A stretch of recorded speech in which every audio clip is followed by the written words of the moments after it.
and also driving the vote. So we are, as a coalition, organizing driving the vote, and groups are doing it whenever they want, but we have a big drive the vote on October 17th, same day as the Women's March. So what we hope to do for many that don't want to go out in COVID, that you will instead form your own march by driving the vote. Drive around the Beltway. Just load your cars up with all kind of great voting messages, and let's roar around the Beltway. And to get that kicked off, I'd like to talk to, is Diana Smith in the room? Yes, she is. All right, Diana, I am going to share my screen on your PowerPoint, and we're going to learn about Drive the Vote real quick. So can you make it the master hit? Right. Yeah. And the very first one you'll need to click when I tell you, but the others should just go by themselves. Yeah, can you see it okay? Yes, I'm fine. Okay. So we've had 2, and we plan to have 3 more. And Herndon, Reston, Indivisible has been doing these convoys through our local precincts, Hunter Mill precincts and Drainsville precincts. We are blessed with this incredible 1962 French import convertible to lead us out on all of our drives. And we have 3 messages that we're just pounding on. We're pounding on vote early, vote blue, and vote no on number 1. And that's pretty much our entire message. However we can make it. And you can see they have a French sign saying the same, not a French sign, a Spanish sign, because nice. we go through Democratic precincts. And so right now we're limiting to 10 to 15 people because, you know, we have a lot of traffic around here, and we just don't want to. It went fast. It's timed. It must be on some kind of timer. It's okay. I put it on a timer. I thought I could talk faster. So we have 5-car pods. We have 1 car in the front, 1 car in the back. That works. We start off meeting together to decorate. That also calls attention. People come over and take our pictures. We use painter's tape to write letters or to put our signs on. And I love this one. The Biden cars looks good, Diana. And here's some more great photos. There's the vote early, your magnets on their stair. And then one of the neat things is people have started to do the reverse on the hoods of their car. When we hit a stop, we have stopovers, at least 3 or 4 shopping centers in every convoy, and then we go out and pass out papers and stuff. We bring dogs to carry messages. That's stopovers. I love it. We pack cars with family. And our next convoy is going to be in Vienna, and we're also doing walkabouts. So we're going to do a walkabout to set up the new, when we have the satellite voting, we're going to do a walk around the blocks and the major roads to let people know that they can start satellite voting. That is awesome. Awesome, awesome. Oh, thank you so much. So HRI is leading the Drive the Vote. How cool is that? So thank you. And I hope you all will get inspired to do something similar, because everything we do to really focus on voting will just help everybody. You know, we've got to make sure our votes are counted also. That's very important. So thank you so much. So I think on the early vote, all that information, you can also go to the Virginia Grassroots Coalition there, or somebody can put that in there, and you can find more information on early vote win. With that, I'd like to start the show, get started with our speakers. Do we have in the room Sean Perryman?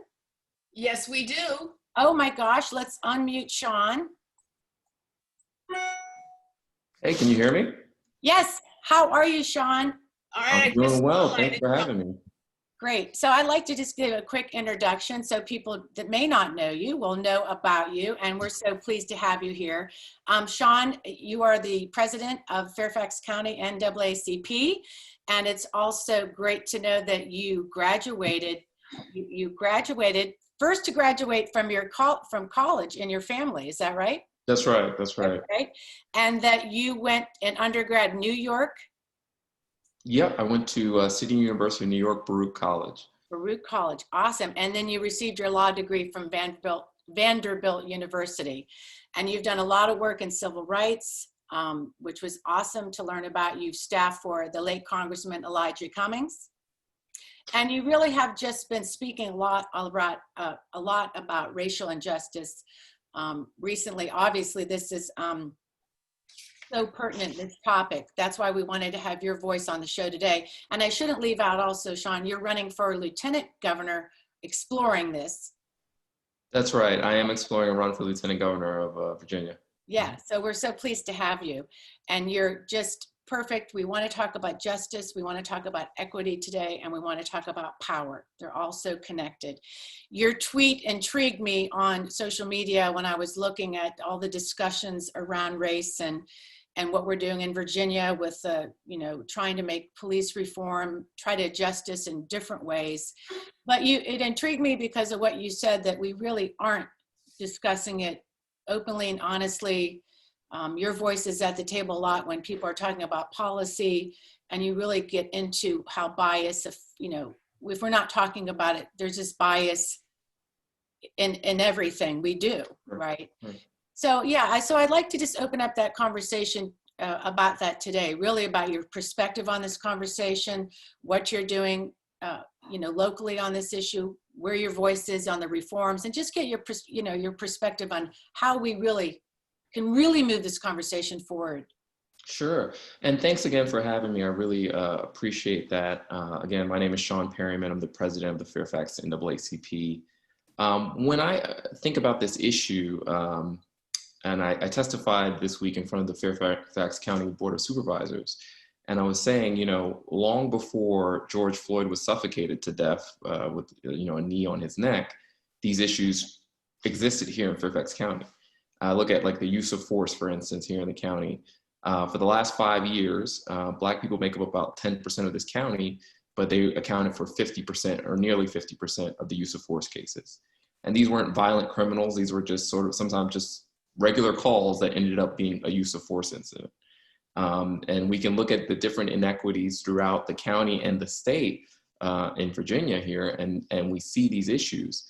So it was heartening to see so many legislators take to the streets with people and hold Black Lives Matter signs and that sort of thing. But then when it came to passing the legislation and the policy that would actually, like ending qualified immunity, would actually insert some sort of accountability into the policing system, they were unwilling to do so. So it's the questions of why, and we know this, and it's so important what you all are doing to get people out to vote. So much of the Democratic base is Black women, especially Black people and Black women is a critical part of the Democratic base nationally. If the Black turnout is not good, we're not going to win this election. So it's when these things are so critical to these people's success and their legislation, why don't they see the policies that this community has called for as important? So I try to shine a light on that. And sometimes that makes me unpopular, and that's okay. I think we need to have these uncomfortable conversations because too often we say, you don't talk about politics, religion, or race. Mm-hmm. And then people, when they do try to talk about them, they're not equipped to speak about it very well. Right. And I think the concentration on transparency and accountability, these are just so important. And so with that, I know you've been involved in police reform. How does that look like for you? And also, I know it's also really important how we message on it. And I know that people have been turned off with the words of defund and, because defund Planned Parenthood's negative, defund the NATO's, but beyond that, and obviously it's important about messaging, what does it look like when we want to talk to the police about these important reforms, which I think will make them safer and actually have a better job. I mean, make their lives better. Don't you feel? Right. No, I agree with you. And, as an advocate, I never criticize other people's message. Sometimes I think defund the police was necessary because it brought attention to it. Like, well, what do you mean by that? But I personally don't use it. I use reimagining public safety. Right? We need to reimagine public safety in a way that better serves all of us because we all want to feel safe in our communities, but we're not all served in the same ways by the same things. And this is part of the problem. And people are always surprised by this. I say, I don't really have a problem with Chief Rossler or any other police officer. I have a problem with injustice. So my problems with injustice and also part of what's led to that is that we task police officers with literally doing everything. You go out there, handle that domestic dispute, you handle the mental health crisis, you handle the children, you serve as a counselor, you are law enforcement, but then you're everything under the sun. There's no one who's equipped to do all those jobs. So I think as a community, we need to have real conversations about what does public safety look like and who are we tasking with performing certain duties. One of the things that we're pushing for here in Fairfax County is a model similar to what's done in Oregon, which is the CAHOOTS model. And it's essentially you have different set of first responders depending on what the incident is. You don't need a guy with a gun for someone who's just maybe drunk and walking around stumbling or something. So this is one of the things, the discussions that we're having. But I think we often talk past each other's on the left and the right of, well, I'm backing the police and I'm getting rid of all the police. It's like, no, we're just not, they're not, I think everyone can agree what happened with George Floyd and everything was terrible. What's happening with this community, with these numbers, they are not good. And we can address that in a reasonable way.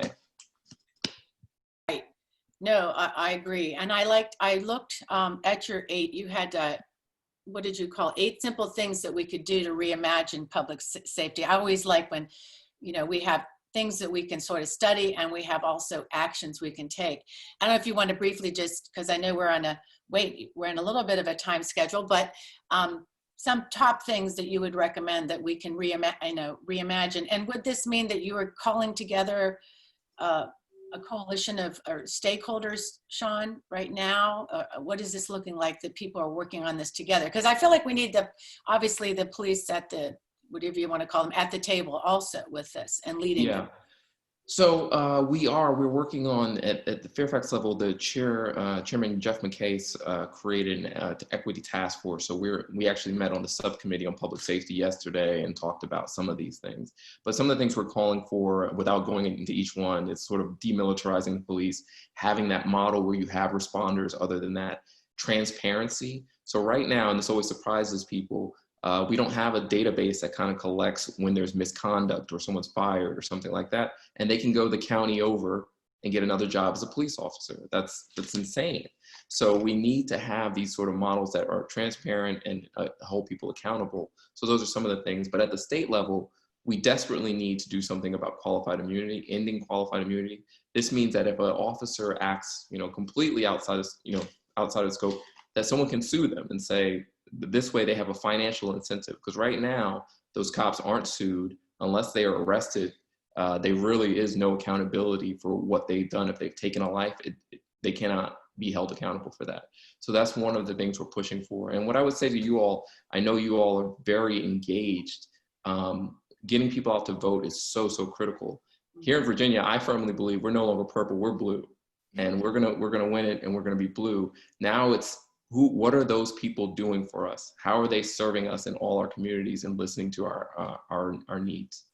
No, and I agree. And I think on the talking about justice is our next speakers will talk about climate justice. And it really goes into this whole thing about power, right? Who has power and dominion, energy, the lobbyists. And like you said, these, sometimes police unions, who holds the power? And then how as voters do we make, even as senators, legislators, responsible to the people? And it is all about power at the end of the day. And so we appreciate you being here. And I'm so excited that you're exploring the run for Lieutenant Governor. When I looked at your bio and I saw you were born in 1986, I just think, oh, I'm graduated from OSU then. And then I'm like, no, you're still 30, aren't you, Catherine? No. So I love it that you're young, you're bringing your energy. We need that energy. So I'm so glad you're active in this space, and your voice is really powerful in it. Keep tweeting, keep changing the conversation. We need that. So we appreciate you being here.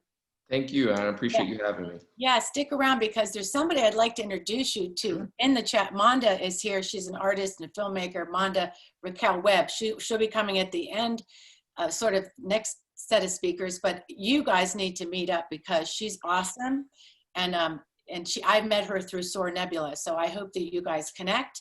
And I think what we like to do at Network Nova is bring people together. And network and connect. So look out I'll for stick her, around. stay on the line, and you don't want to miss what she has to say. With that said, we have some wonderful climate justice warriors in the room. Sharon Shutler is here from the Virginia Grassroots Coalition. Also, we have another wonderful, talented young lady, Cassady. Craighill. Is Cassady also in the room today? Yes, she is. Awesome. Well, let me just say something about Sharon. She just retired from the U.S. Department of Justice after 31 years, and now we have her more full-time, and she is really a warrior on climate. And she heads up, she's also in the group We Have Action, and she's active in the Sierra Club, and she also heads up, she's co-chair of the Climate and Energy, Clean Energy Working Group for our coalition. And so we're so pleased to have such a competent voice on climate and energy. And then Sharon, do you want to introduce Cassady or to give her credentials? Sure. I'm really so pleased to have Cassady here. Cassady is the Communications and Advocacy Director for Clean Virginia, and Clean Virginia has really been a warrior and an outspoken organization that has put a spotlight on some of the Dominion equity issues, which we really need. So, Cassie, I'm just delighted to have you here, and I'll start and then I'll segue to Cassady. So. Awesome. Okay, great. Well, again, thank you, Catherine, Stair, Robin. You guys are so high energy and you bring so much great energy to elections and to the issues we care about. And I'm really pleased to be able to highlight what I think is a very serious justice and equity issue right here, right now in Virginia that's directly related to the COVID-19 crisis. You may or may not know that over 500,000 Virginians either can't pay their electric utility bills or they're struggling desperately to pay those bills as a result of COVID-19. These Virginians are poor.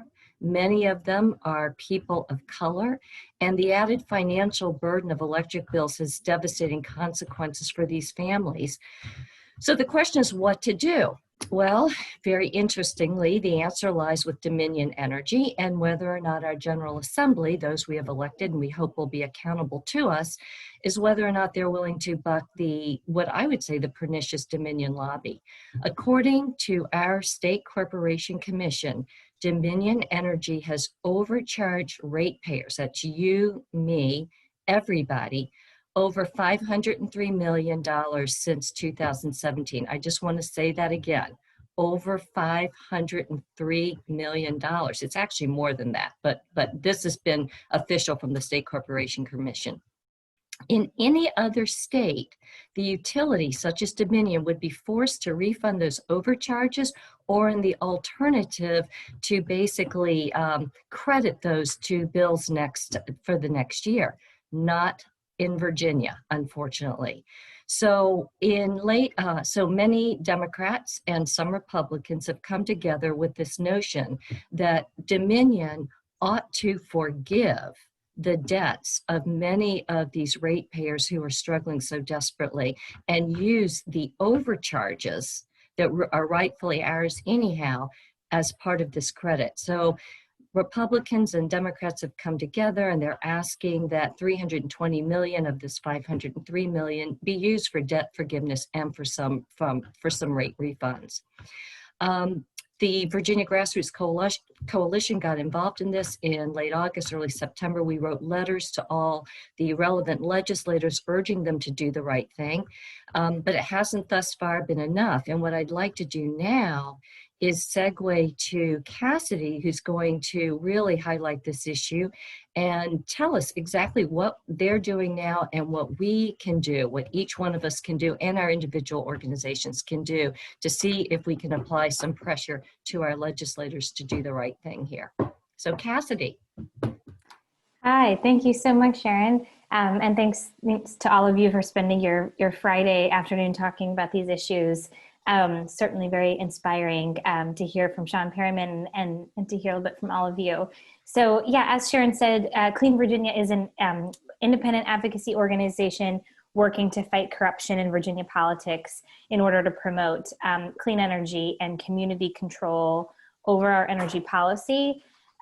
So I'm going to speak for just a couple minutes about Dominion Energy's customer overcharges and really where we go from here. And then I'll obviously share specific ways for y'all to take action, and I'll put all that in the chat box. So folks may have seen the news yesterday that the State Corporation Commission denied Governor Northam's latest request to extend the moratorium on utility disconnections until December, which would give the General Assembly enough time to deal with this issue legislatively, since they are still in the legislative session, which is now looking like it's going to go on longer than a regular session. Now, in fairness to the State Corporation Commission, the agency has been warning since last spring that just these extensions are not a solution, since the debt from these overdue utility bills would have to be shifted to paying customers if legislators did not pass another solution that required shareholders to share in this financial burden. So let's talk quickly just about the options lawmakers have to solve this problem. As Sharon said, Dominion has overcharged Virginians by about $503 million just in 3 years since 2017. And in fact, it even recently doled out its largest shareholder payout in recent history back in June, as Virginians were facing record unemployment. So that is money that belongs to you and me. We've been overcharged and we've never seen a refund. The governor's administration put forth a very common sense solution. Let's use just a portion of that, $320 million, and use it to not only issue immediate refunds, but also forgive the debt that's been accrued from bills that are overdue. Unfortunately, and this is this is probably not shocking news to a lot of you, Dominion has been successful again in convincing the budget committees to water that proposal down and allow Dominion to continue pocketing our money, but pocketing it during twin unprecedented crises. So the current budget language that the House and Senate has just passed actually allows Dominion to basically exploit this session for their own gain and keep $430 million that is owed to Virginians. So the bottom line is that Dominion is applying a predatory lending game to families' basic needs for survival. And frankly, legislators who accept massive amounts of money from Dominion every year are going to let them get away with this. And it's a real issue of justice. What are kids going to do remote learning without any electricity? What are elderly folks going to do as the season changes and it gets really cold? Even before the COVID crisis, Black households were already 3 times more likely to have to make serious sacrifices to pay their utility bills as compared to non-minority households. And Latinx households were twice as likely. So these are things like, I can either pay my rent or my electricity this month. And that's only about to get a lot worse. So the good news is that this Dominion-friendly budget language is not a done deal. It's not too late for the General Assembly to adopt the governor's initiative and honor the purpose of this legislative session, which was to help Virginians struggling under the weight of these crises. The next step is that the budget still has to go through a conference committee, and the key members of that committee should all hear from all of us that it is absolutely unacceptable to allow Dominion to pocket this money as families face looming disconnections and winter around the corner. So what I'm going to do really quickly is just share my screen if there's time. If not, I can just put it in the chat box. You can put it, Cassady, in the chat box, and then if Yep. people want to put some questions there, what we could do is circle back. I want to do some Q&A, but want to make sure we get everybody in. And I know Dawn Byer's probably going to stop in to say hello. Sure, that sounds good. I'll do that right We can now. have Dawn maybe put some pressure on some talk about it too. I think we have to worry about food insecurity, housing insecurity, and I think we need to make sure that everybody's doing their part, especially when it's our money that's not being refunded. So are you, in the sense of your talk, is that, Cassady, are you pretty much wrapped up, or do you want to just do a last? Yeah, I'll just do one last thing just to explain what I'm about to put in the chat box. So there's a few members of each House and Senate committee that will go together in a conference to basically hash out the budget. And so I've just shared with you all a slide, and I'll write this all out so you'll be able to see it all, of who these people are. And I would recommend that that you call them, you email them, you try their home office and their Richmond office, share it on social media, even submitting letters to the editor. And the ask is very simple. Just respect the governor's proposal, which was very common sense, to use $320 million, issue refunds, forgive this debt. And it's a very easy solution. And so that is the ask, and I'll send the specific people. We really need to be targeting the chairs of these committees, which are not really on our side, but we can't let them off the hook on this. We have to hold them accountable very publicly for allowing Dominion to do this. So I'll put that all in the chat box now. I just put it in the chat box for you. There you go. Look, Robin. Oh, great. And I would love for you to put a few things in the chat box of when your senator tells you that you're out of your mind and it'll never happen. That's good. Can I just add something to that? I actually had a senator sort of do that. I was in communication with Senator Marsden on this very issue. This was when we thought that there might be legislation opposed to budget.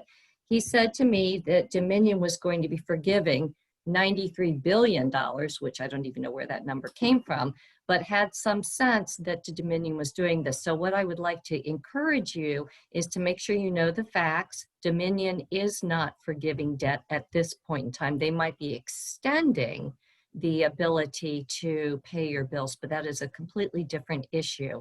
And so stand your ground on this one. No, I think you're right. And I think that's what you have to do, because obviously that's their talking point.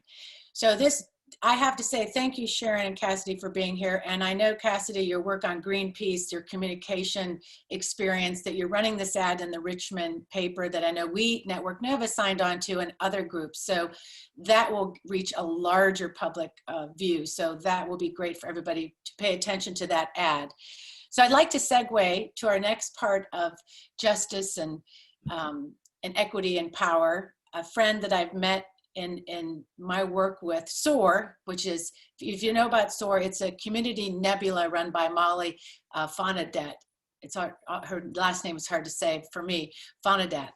But she runs, it's about conscious leadership, change makers. And I'm pleasure to meet Monda. Monda, are you there? Monda, unmute yourself. Okay, I am here. Well, what I love is to end on an entertainment high note, art, and you are a writer, an author, a poet, a filmmaker. My friend, you just inspire me with just the way that you bring these values out too. That's, in a medium that we need as activists, is art. Thank you, thank you. Yes. I'm a storyteller, I'm a vessel, so. You are, and your books are out there. We'll talk more about that. But I'd like to just, somebody's phone's going off. So I would like to show a quick 1.5 minute video that you've given us to look at before we really get into the details. So everybody, Monda Raquel Webb, let's learn about you.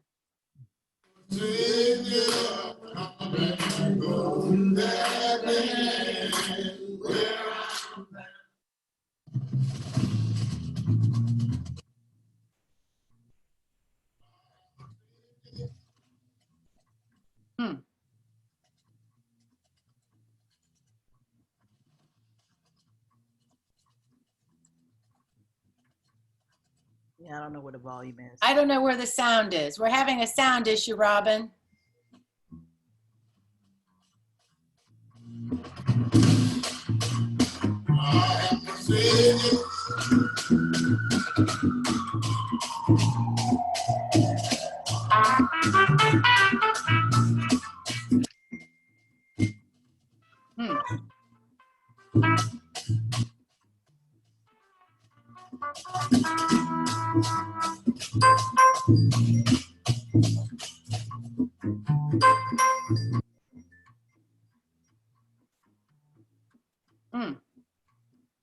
I can put it in the chat and people can look at it in their own time. Yeah, I don't know what's going on. It's wonderful. You don't hear the sound at all? It's really going out and in. It's not good. No. Okay. We'll keep trying to, is this the end? We'll keep trying, yeah. Oh, it's so good.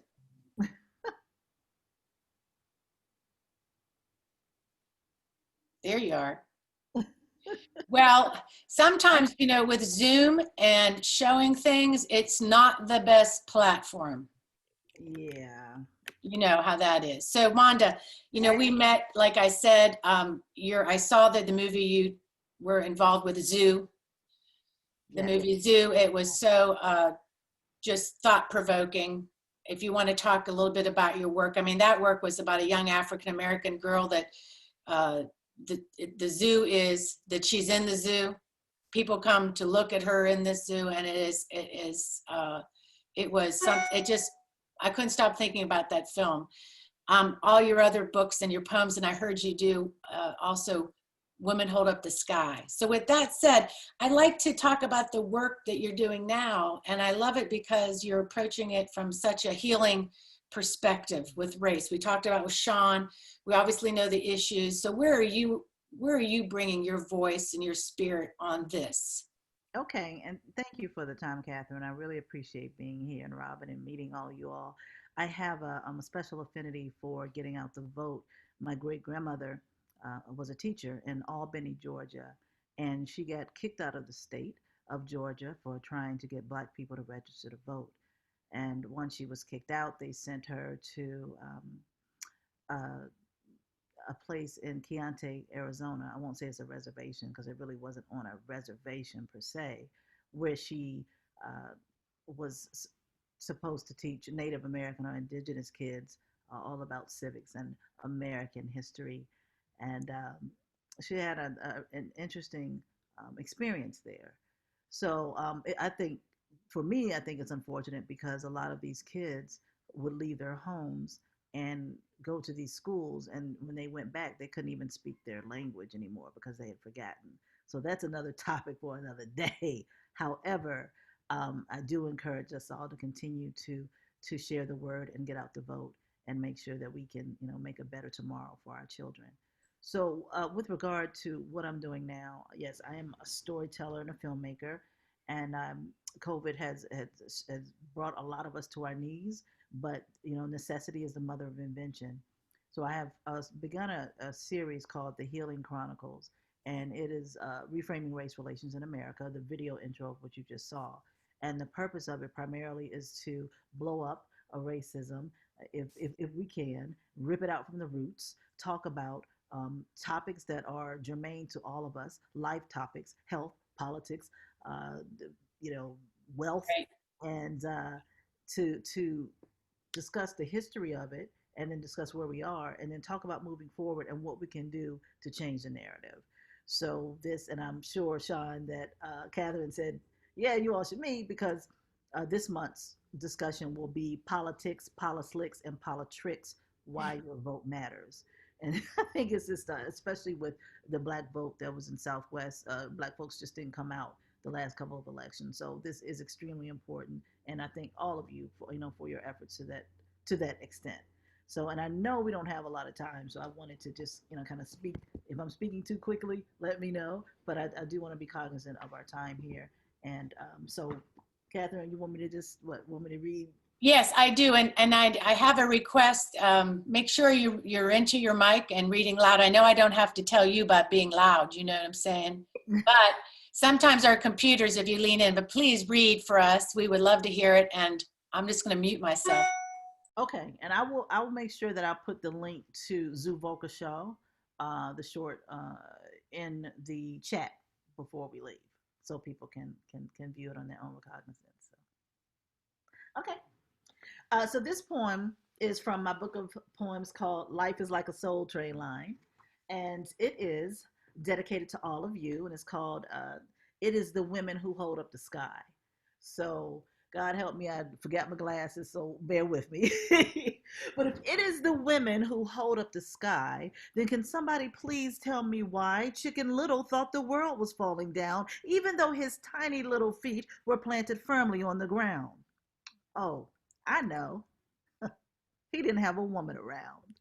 woman, sister, mother, aunt, great, grand, and friend. Round, thick, tall, angular, short, wide, or thin, we are what makes the world go round, offering shoulders to lean on in all shades of white, yellow, red, black, and brown. You see, we are there for one another, my sisters, life preservers, handmade by God to prevent the drown.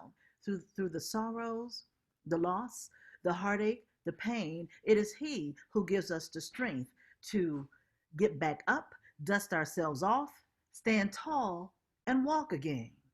We are sisters, all of us, though not bound by blood, flesh, and bones, but connected by the common threads that make up life and laughter, like childbirth, motherhood, menfolk, and vanilla ice cream cones, like loyalty and friendship and compassion from here to the ever after. We learn from our life lessons, and that makes us phenomenal. We teach our children, and that makes us instrumental. We love our families, and that is unconditional. We give God the glory, and that makes us eternal. We are on fire. We are inspired. We continue to aim higher. We push and we push and we push, even when we are tired. We are built to uplift, to support, to comfort, and to cry. But it's no wonder then that it is the women who hold up the sky. Thank you. Oh my gosh. I could hear that again and again. You gave me goosebumps. Let's do it. Yeah, let's do it. We are a woman. We are strong. We are invincible. Well, so I do look forward to this discussion. How do we get hold of now you said you're going to put it in the chat, the discussion, the Healing Chronicles. Yes. And I have to say that I think this is where we need to go, with Sean talking about how we're not talking about race the right way. And I think communication is where we need to start, and love. You know, that's what you bring in your work and your spirit and your ability to just to have friendship. And I think that's where it starts. So I thank you, friend, for being here today. Woohoo! All right. And we will, if we have time, we may try to show, maybe we'll try to show that minute and a half again to see maybe it will run better. Well, thank you, Monda. And I don't know if we have the representative buyer here yet today. I haven't seen him come in, but he said he may just stop in anywhere between 12 and 1. So, you know, I know I can't imagine how crazy busy they are up there. He's not here yet. But he'll probably pop in. And with that said, It's door prize time. it's door prize time. And Monda, you're going to be followed by what we like to do is we like to have a little fun with door prizes. Stair, do you want to talk about what is in our prize today, which is really fun? I'll stop sharing. Yes, I do want to. I'm trying to change to to get rid of virtual screen. It's the vote panties. It's grab your future by the ballot. Woohoo! Woohoo! Okay, so I've got all Yeah, prizes here. I have mine. Look how mine are here. Look at these big ones. Vote.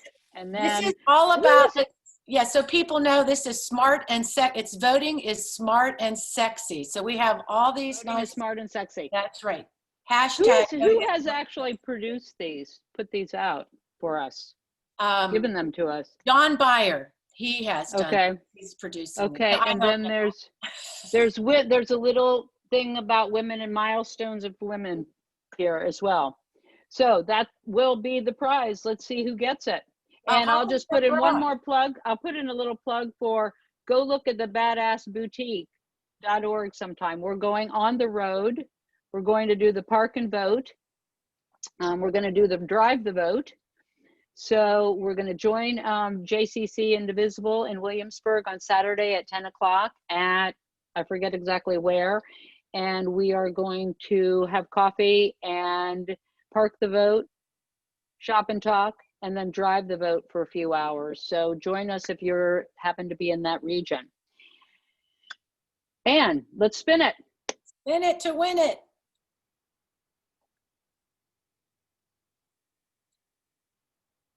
I'm sure Sean wants to win those. Can everyone see the spin? We're gonna Yes. do a couple spins, and if you win, please put message Stare with your address. Here we go. And remember, you have to be present to win. Well, yeah, see, he wants to win, so Sean's sticking around. And you got to take an Instagram of yourself, Sean, with them. Marilyn Stark, she's just been. Okay, let's spin again. One more spin, Robin. Marilyn, put your name in the win box. We'll keep it going. We have lots of pink, smart and sexy. Who else do we got? Oh, Sean, we're gonna, who else? Twyla, my friend. Yes, I'm actually here. Good. Yes, good. Hello, Twyla. Hi. Okay, All right. I've got, Twyla, put your name in there to remind me. And Will I've do. got your address. One more time. One more time. One more winner. Because we want Sean to win. And Monda, we'll send you some too. Monda, send your address to Stare, so we'll send the guests. And Sharon and Cassady, please give your address. Woohoo! Thank you. Judith, all right, and Judith. Hey, Judith, put your name and address in the chat. There. So Sharon, all our speakers that want to get in on the fun with us voting is smart and sexy, because it's all about voting. So that is so cool. So yes, we will be continuing the Park the Vote. We came up with the Shop and Talk, where we go out and we actually park and put all our gear and swag out. We talk to voters with our masks on, and people are hungry to talk about voting. So do this yourself. It's so easy to do. And join us. We'll be down in Waynesburg at the marketplace doing the Drive the Vote. And we have free Biden and Harris signs. Oh yeah, we're giving away the signs. So that is that. Giving away the signs. So what we want the whole state littered with them. Woohoo, we do. Those poly bags. Right. And I'm glad to see Missy's with us. Joanne's here. A lot of activists in here, so we know that you're doing the voter challenge. With that said, we know that Dawn could be held up and not be able to make it. So why don't we play that wonderful voting video that you have, and then if he comes in, we'll just stop it. So enjoy this video. We have a few minutes, and then we'll rock and roll out with some more music. All right, this is to complement our discussion of justice, and it's called May You Vote, a Blessing. Let's hope the audio works.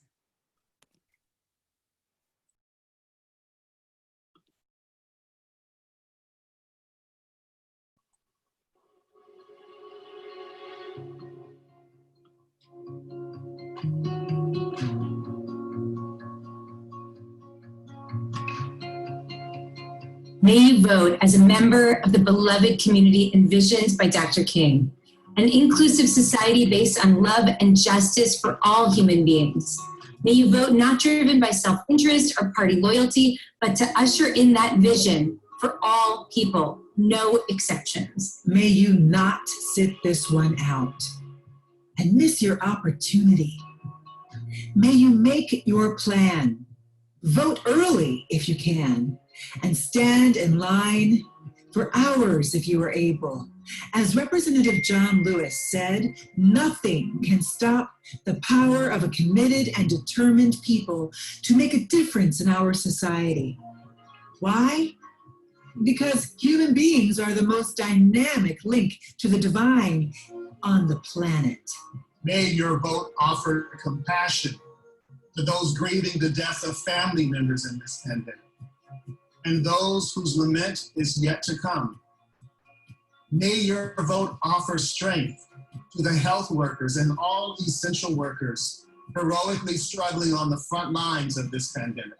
May you vote on behalf of every Black parent who wonders if their little boy or little girl will make it home safe after they've gone out to play. And may you vote for every generation of African American so that they know fully that their Black lives matter. May you vote for dignity and safety for people of all faiths, including Muslim and Sikh Americans who are enduring hate violence on the street and violence by the state, and our Jewish families who are facing a global resurgence of anti-Semitism. May your vote usher in a nation where all our children belong. May you cast a vote for all God's children, near and far, and especially those who remain locked in cages, wrapped in foil blankets, crying for their parents. May you vote with those parents in mind who are still desperate to find the child torn from their arms by our government. May you vote with an embrace of the orphan, the widow, and the stranger. May your vote offer safety for refugees fleeing violence, rape, and starvation, those simply seeking safety for their families, yet denied their legal right to seek shelter on our shores. May you cast your vote against the violence of white supremacy, the seduction of white privilege, and the growing threat of white nationalism. May you cast a vote to protect the constitutional right to protest. May your vote support all who put their bodies on the front lines to protest violence against Black, Brown, and Indigenous people across the spectrum of gender identity. May you vote in support of the LGBTQ community, which continues to suffer policies and prejudices that threaten personal safety and job security. May you vote with compassion for the transgender community so that we might halt pervasive abuse and tragically high suicide rates and the disproportionate murder of trans women of color.